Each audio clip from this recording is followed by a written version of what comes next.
Hoje eu estou aqui com a Ilana Horta. A Ilana é responsável por Corporate Venture Capital na Faber-Castell. Vocês sabem que este é um termo muito usado hoje para as empresas que querem aí fazer parcerias com startups. E a Ilana vai nos contar bastante como é uma empresa como a Faber-Castell de 260 anos de existência fazer toda essa transformação e usar o Corporate Venture Capital para continuar e se manter relevante. Ilana, muito obrigado por ter aceito o convite. Por favor, aí se apresente antes da gente começar. Obrigada, Ricardo, pelo convite. Quem agradece sou eu. Eu sou a Ilana, né? Eu vou. E bom dia, boa tarde, boa noite, não sei o horário que as pessoas estão vendo. Eu vou pedir desculpa de antemão, porque eu estou um pouco fanha, eu estou um pouco gripada, então, por favor, me desculpem essa parte. Eu sou formada em Direito, apesar de eu nunca ter trabalhado com Direito, só na época que eu era estagiária, e eu tracei a minha vida profissional na área financeira. Então, eu comecei com auditoria e consultoria, e depois eu fui ganhando outros espaços dentro da área financeira de grandes empresas. Eu comecei na Deloitte, da Deloitte eu fui para a Valorec, que é uma empresa que fabrica tubo de aço sem costura. Da Valorec eu fui para a GE, no segmento de transportes, locomotivas, motores. Da GE eu fui para a Seadrill era uma empresa, ela é uma empresa norueguesa de exploração de petróleo, locada no Rio de Janeiro. E aí eu fui convidada para montar a estrutura financeira da Uber no Brasil. Olha Acabei só, montando o Uber no Brasil, no Chile, na Argentina, no Uruguai. E foi assim o momento em que eu estive, e com muito privilégio, né, de estar dentro de uma startup extremamente capitalizada, que não é a via de regra para as startups de uma forma geral. Depois disso, eu passei um tempo como controller da Google e eu entendi que eu gostava muito desse mundo disruptivo, de inovação, de tecnologia. Montei uma startup para o grupo da Smart Fit, chamada Total Pass, que é uma concorrente do Gympass.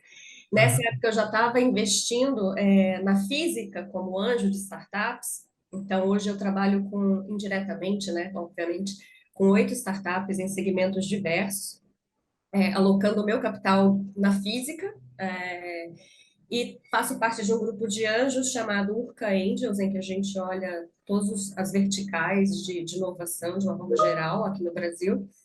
Não necessariamente as startups ficam só no Brasil, mas elas se originam, via de regra, no Brasil.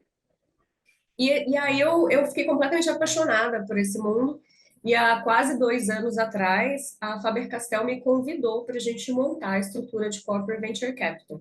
Então, falando rapidamente da minha trajetória, é essa. olha só que experiência, não? Que bacana, muito legal a sua experiência. Parabéns aí. Vamos começar. O Grupo Fábio Castel é um dos grupos industriais mais antigos do mundo. Surgiu antes mesmo da Revolução Francesa, em 1789, e da formação dos Estados Unidos, em 1776. Ou seja, a empresa tem 261 anos e 91 anos de Brasil. Como é se manter relevante por tanto tempo, não? Quais são os desafios para inovar? Quero começar com essa pergunta para você. Eu acho que eu vou responder a sua pergunta em 2 momentos, né? Antes pandemia, pós-pandemia. Eu acho que talvez faça sentido a gente falar nisso. Eu acho que se manter relevante, né, numa economia tradicional é você ter um bom produto, um bom posicionamento, criar uma boa história, né? Trazer a sua clientela para ser uma clientela que gosta do seu produto e que vai fomentar aquele produto no mercado, né? E acho que a Faber-Castell fez isso muito bem, né? Eu costumo dizer que não existe uma pessoa que, quando eu falo que eu trabalho na Faber-Castell, não dá um sorrisão, não canta a música do Toquinho, né? Realmente essa, essa, essa sinergia da Faber-Castell, né? Com esse lado emocional, né? Sentimental que a gente tem, e não é exclusividade do Brasil, a gente vê isso no mundo todo, é bem interessante. E aí eu acho que sim, né? Você tem uma cadeia logística eficiente, você tem um produto de uma qualidade muito grande, você tem um posicionamento de marca muito eficiente também. Então, acho que esse é um ponto de antes de pandemia, né? Quando a gente fala de produtos tradicionais. Pós-pandemia, eu acho que é um desafio de todas as empresas de economia real hoje em dia, né? Como se tornar relevante no mundo que cada vez mais se torna digitalizado. né? Então, onde você vai se inserir estrategicamente falando, quais são os seus posicionamentos? Desculpa, a gente tem um gato querendo entrar aqui na câmera.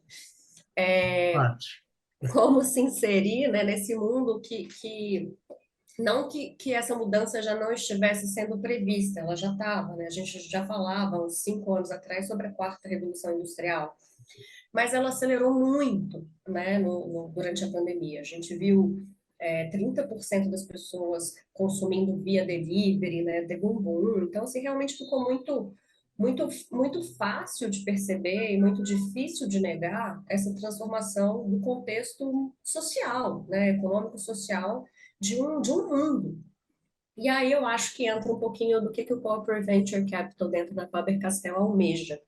A empresa é tradicionalmente uma empresa de produto, né? Então, ativos, estoque, toda o processo produtivo tradicional. E a gente até tinha algumas iniciativas internas, mas que elas estavam ainda muito pequenas, mais na linha de serviços, né? Que a gente pode chamar, uma que chama PAC, que é Programa de Aprendizagem Criativa, e uma que chama HDI, que é a Hora da Invenção.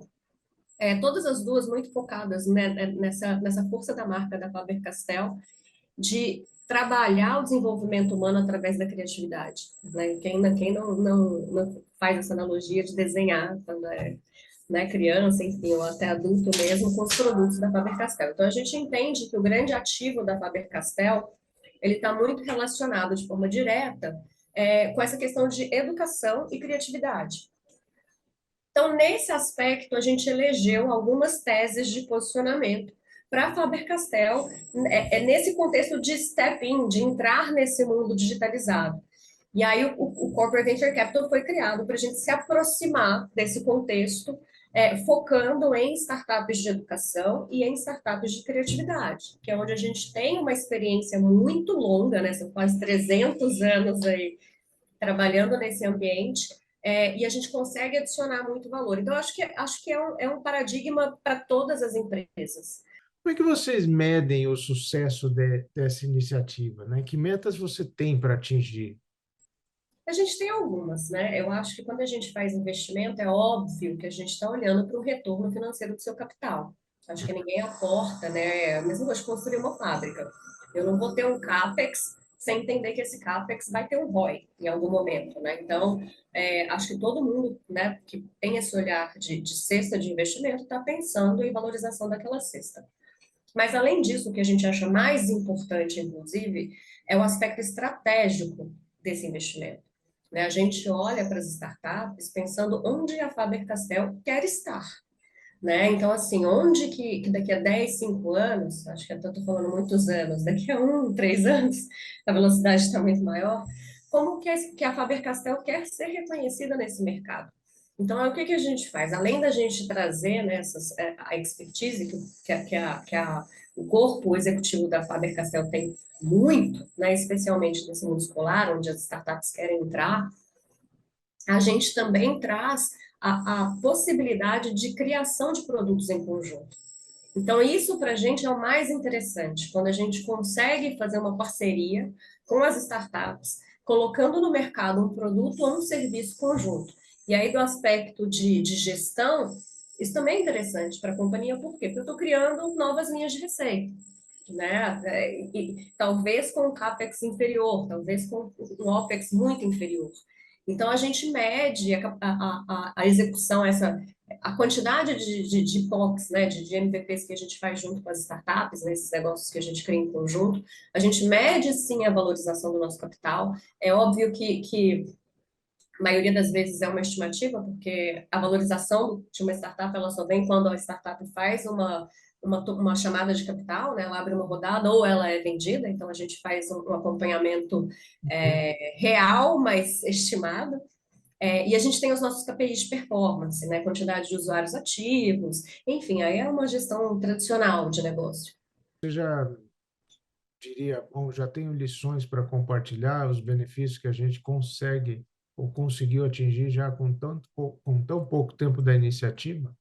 A gente tem vários, eu acho que uma das coisas muito legais que a gente faz também, quando a startup entra no nosso portfólio, a gente faz o que a gente chama de onboarding das startups. Então, a gente apresenta as startups para a companhia toda, a gente convida todo mundo da companhia.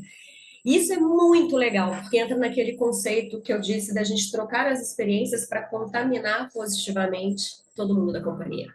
Inclusive o presidente participa. Inclusive o presidente. Ele, inclusive, está no nosso comitê de aprovação de investimento. Então, quando a gente Olha só. escolhe uma startup, a gente faz a due diligence dessa startup, a gente faz um investimento, né, que a gente chama recomendando o investimento, ele está no board para falar, ok, quero.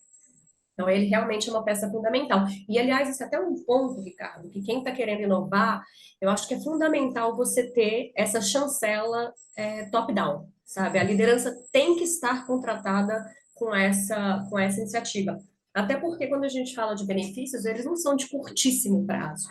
Né? Pode ter um ou outro que você traz diretamente na linha produtiva, que pode trazer um benefício instantâneo, mas quando você vai para esse lado de disrupção, ele não é tão rápido, né? Então, até para você justificar o investimento que você está fazendo, é muitíssimo importante que a liderança esteja comprada nessa ideia, né? Então, assim, na Faber-Castell a gente tem o privilégio de ter uma liderança muito comprada, incentivadora disso tudo. Então, é muito interessante você ver como que as pessoas começam a se contaminar. E até, por exemplo, eu reporto para uma área de novos negócios e inovação. Como que o nosso time já começa a apropriar as estratégias que são usadas pelas startups, sabe? Então, eu acho que esse benefício intangível, talvez ele seja mais valioso do que qualquer outro benefício de curto prazo financeiro. Como é a seleção das startups, né? Porque eu entendo que, no caso de vocês, né, e eu também sou investidor anjo, né, a gente tem que selecionar aquelas startups que atendem o nosso perfil de investimento.